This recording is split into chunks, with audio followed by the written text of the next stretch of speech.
Mashub Zaweri joins us now in the studio. Thank you very much for being here, the Director of Gulf Studies Centre at Qatar University. As we know, Hezbollah says it will not go unpunished, that it is going to retaliate. What sort of response do you expect from them? I think, let me just put things in a context, Tom, if you allow me, just before I come to answer your question. I think what happened yesterday, to put it in a context, the timing is very critical to me. I think I am pretty sure that the Israelis are aware about the location of Al-Aruri before yesterday. And they know exactly where he moves, because we know that he was in Beirut at least for a few months. The timing to me is linked to two main events happened in the last 48 hours. Number one is the withdrawal of Gerald Ford, the American ship, from the region. And that is the main international cover to the operation in Gaza to the Netanyahu. And the second one is the Supreme Court decision in Israel to basically stop all of the so-called judiciary reforms that Netanyahu was pushing for, where basically now is being cancelled. Yeah. So I think those two events, I put them together, that helped me to understand why the Israelis decided to do it yesterday. Yeah, OK, so just on the US carrier group being removed from the Eastern Mediterranean, why do you think that has had an impact in Israel's decision? Because this was offering the Israelis what so-called international support of what they're doing, number one. Number two is basically saying that this conflict will not be regionalized or internationalized. So by withdrawing the ship from the Mediterranean, Americans realized and say, actually, it is between you as Israel and Hamas. No one will be intervening. And that is not a pleasant news to Netanyahu. So coming to your question, I think no doubt, the assassination itself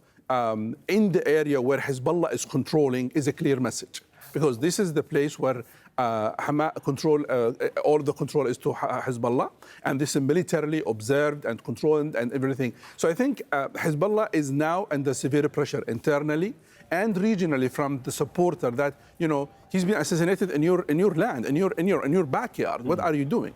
And I think we should wait until 8:30 today in Lebanon time, where Hassan Nasrallah will have a speech tonight, expected to say something about this. But interestingly, in the last 24 hours or less, there is a silence both from Hamas, from Hezbollah, even from Israel, and that's to me really worrying.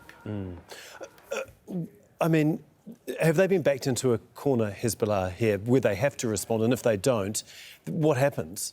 There are two scenarios of what happened yesterday. One is to have escalation, which basically expanding the conflict, and then you have Israel fighting in Gaza and in north of Israel. And the second scenario is basically having more pressure on Israel to basically move quickly to a ceasefire.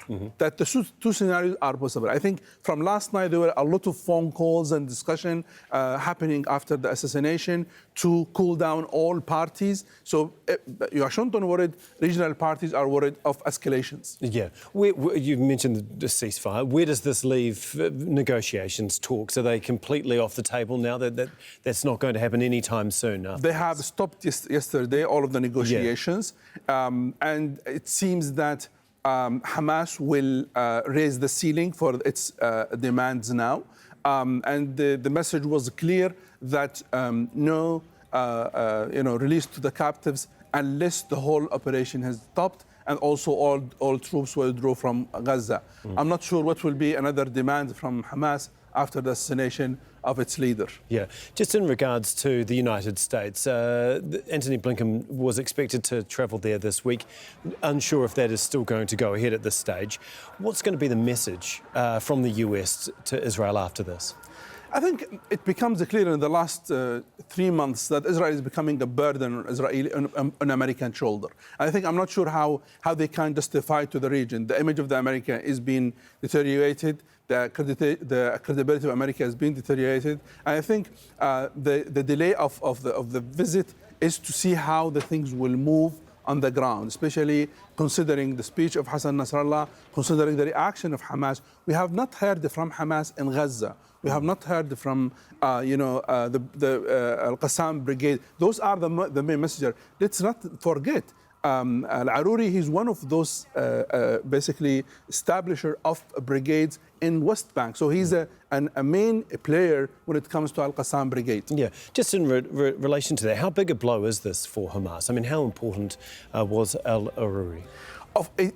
When it comes to his achievement, was absolutely crucial, because he was the person who moved West Bank to the area of resistance. He basically has very interesting discourse where he said you can fight, you can resist with using even a small piece of knife. So he has a discourse which is basically annoying the Israelis, and more importantly, he believes on Palestinian unity, and that itself is annoying Israelis a lot. So I think he has a great impact in West Bank in particular. I think that is one of the reasons is upsetting Israelis a lot especially in the last 5-10 years.